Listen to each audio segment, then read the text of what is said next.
Welcome to another coffee tasting. I'm your host, Aaron Taylor, and today we are revisiting the Guatemala Antigua blend. So last week we learned a little bit about the Brazil coffee, and so today we're going to learn a little bit about the Guatemala blend. So for those of you joining me for the first time, welcome, and for everyone who are returning, welcome back. It is an honor. If you haven't had a chance to hit that like and subscribe button, do hit that like and subscribe button down below. That allows me to create more and better content for you guys on this channel, and I greatly appreciate it. And then for those of you who are here for the first time, we like to brew our coffee 3 different ways. That way we get to explore the different flavor notes that each different brewing method has to offer. Even though we're drinking the same cup of coffee, we're going to get different notes depending on the brew method that we choose to brew our coffee. With the paper filter, we're going to get less sediments and less oils, but we're still going to get some more of those oils in this coffee in the paper filter. But in the Chemex is going to have a triple paper filter, so we're going to get even more of those oils being absorbed into the paper filter, allowing us to get a much more cleaner and smoother cup of coffee.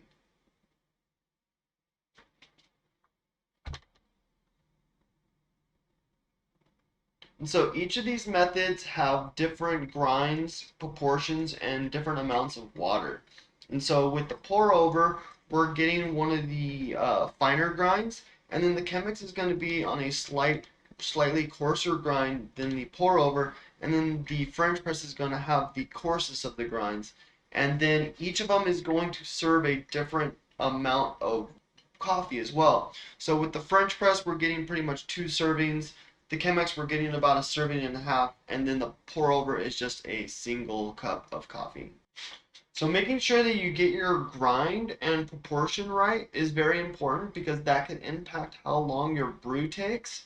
And if your brew takes longer than it should or it's faster than it should, it's going to impact the flavor of your coffee. So you might get a very delicious bag of coffee, but if it's brewed improperly, it's going to impact your opinion of that coffee. So you might have a negative opinion of that coffee, but it might have been because of the brew process. So making sure that we brew our coffee properly is very important so that we can get those flavors that are intended, not just from the coffee, but from the growers. The people who grow our coffee, they grow the coffee and process the coffee with intentions of bringing out certain flavors. So making sure that we brew our coffee properly is very important when it comes to paying respects to the people who grow the coffee and making sure that you get a good, delicious tasting cup of coffee as well. Excellent.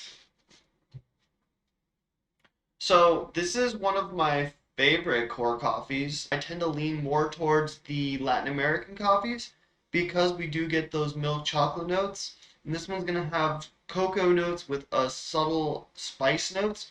So this one's going to be very, very smooth. I really like this one just because those chocolate notes do come out more in this one than you would in other coffees.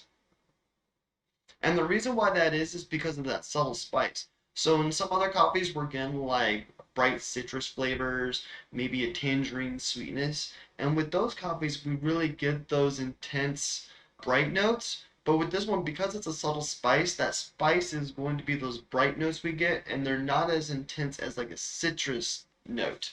And so it's not going to be as predominant. So we're going to go ahead and taste the pour over first. So with the pour over, we're going to get a lot more of those spicy, roasty notes, and then it's going to finish off with those cocoa. So when I smell the coffee, the first thing that I'm getting is definitely those roasty notes, and then we get a little bit of those bitter cocos from the aroma.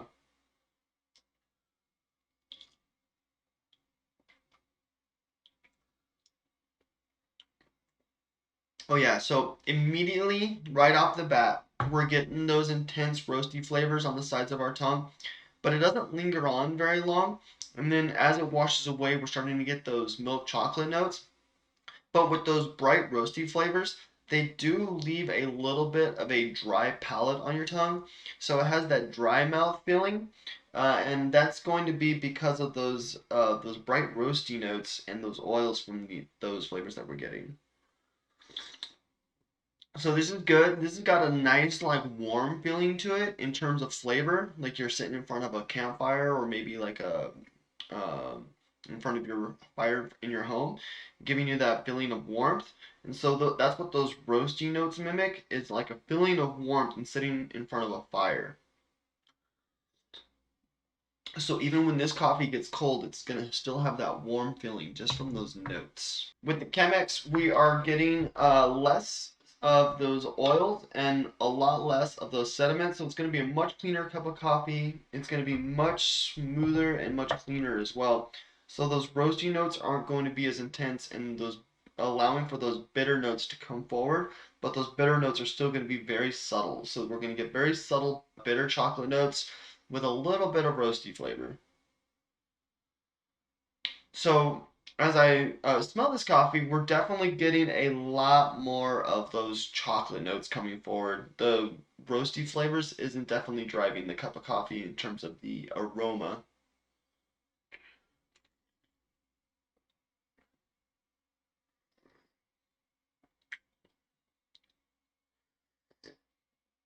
So we're definitely getting a lot more of those chocolate flavors. That is really good. We're still getting some more of those roasty notes, but it's not as predominant as it is in the pour over. It's kind of like complementing the chocolate notes. So we're getting those primarily cocoa notes with a little bit of subtle roasty notes on the side. Really, really good. I actually like that a lot. That makes for a really, really good Chemex, you guys. And so now we're going to try the French press. With the French press, this is a full immersed cup of coffee, and then it has a coarser grind, so the water is going to sit in the grinds are going to sit in the water for about 4 to 5 minutes, and then you're going to plunge it, and then because it has a longer time with the water, it's going to brew longer and let more flavors out. But then also at the same time, we have a coarser grind. So with that coarser grind, we have less surface area in the grinds to release those flavors. So it's kind of like a balance in flavors. So it's not necessarily going to have more caffeine. We're just going to have a lot more intense flavors. And then we do have two servings here. So if you do drink a full French press, the reason why you're getting more caffeine is because you're drinking two servings of coffee.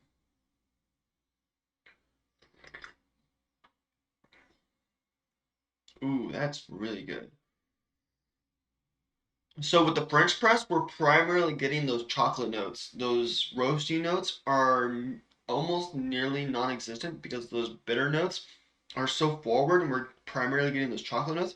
There is a subtle hint of like a roasty nut flavor in there, but we're primarily getting those chocolate notes. And that's really, really good. That's what I look for in a coffee is primarily chocolate notes with a little bit of like those like caramel or like hazelnut flavors.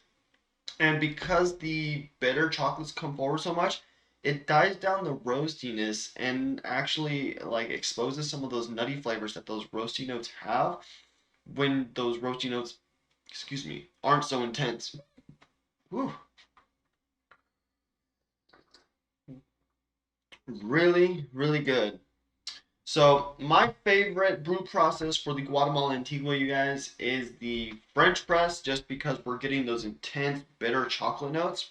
Those roasty notes are disguised by the bitter chocolate notes, giving it more of a nutty flavor, which is what I like. With the Chemex is still really, really good because we're getting a lot more of those chocolate notes, but with that roasty flavor to complement. But if you do really like that campfire roasty flavor, the pour over would be a good option, especially if you're sitting down in front of a campfire on a cold night and you want to get that little extra warmth feeling. Just those flavor of those roasty notes is going to trick your mind into thinking you're a little bit warmer. Plus, you're sipping on a hot cup of coffee. So that is the flavor notes of our coffee. So now we're going to talk a little bit about the Guatemala Antigua itself. So Guatemala started cultivating coffee around the 1850s, And if you guys joined me last week, we learned a little bit about Brazil coffee and how it was one of the main producers of coffee up until the 1850s. And in the 1850s is when other parts of the world started to cultivate coffee, where Brazil started to see a decline in exports just because of the fact that people are starting to grow coffee in other parts of the world. So Guatemala got its coffee around the 1850s, and there are multiple regions of Guatemala with the Guatemala Antigua, Tenango, Tenango, and the Coban regions, among many others. And each of these regions have microclimates that are little areas of climate that are contained by the mountainous regions of this area. So with Guatemala Antigua, this is one of the more well-known coffee regions of Guatemala. And the reason why it's one of the more well-known regions of well-known coffee regions is because it's in the middle and in between three different volcanoes. And so with this, we have lush forests and nitrogen-rich soil from the volcanic soil. Um, and this microclimate provides the perfect atmosphere for coffee to grow and able to allow the farmers to create this delicious, flavorful cup of coffee. And so without this volcanic rich soil and the lush flora around the area to provide those nutrients for the coffee to grow, we wouldn't be able to create a coffee with the intense flavor notes that this particular cup have. So that's what's important about this region is the fact that there's this region that is pretty much tailored to create coffee, but it's all created by nature. Nature just happened to create this little region of the world that is perfect for us to create a superb, flavorful cup of coffee. And so, with this cup of coffee, also, another really important part about the Guatemala coffee and other Latin American coffees is the importance of what it means economically. So, with a lot of Latin American farmers, they switched over to coffee because it was a much more sustainable crop to grow. With other crops, it was just too expensive. You have the demand of sugar declining, and other crops just required so much maintenance that it just wasn't worth it, and you couldn't make the living that you needed to sustain a decent livelihood. So with coffee starting to see a increase in demand in the early 1900s, you start to see areas of Latin America that are starting to see like major financial growth. Guatemala, Brazil, and also other parts of the region like Colombia. You have tons of regions of Latin America that are benefiting from the economic growth and exports of coffee and switching from different crops to coffee crops because coffee is more sustainable, easier to grow, and then also with the pulp and the cherries being recycled back into the ground, it's allowing us to create more farmable land. So that's what makes coffee so important, and that's the story about the Guatemala Antigua. So next time you guys sip on your Guatemala Antigua, I hope you guys think about the story and how much it impacts the farmers in Latin America and how you're helping them create a sustainable livelihood and allowing them to make their money year round and not have to worry about their dollar at the end of the day. So thank you everyone for joining me in today's live stream. I hope you guys enjoyed, and I hope your coffee was nice, warm, and delicious like mine was. Have a great day. If you enjoyed today's coffee tasting, go ahead and hit a link down below. That's where we learned a little bit more about Brazil's coffee, and then the link above is just going to be a video that YouTube thinks that you might like. Have a great day.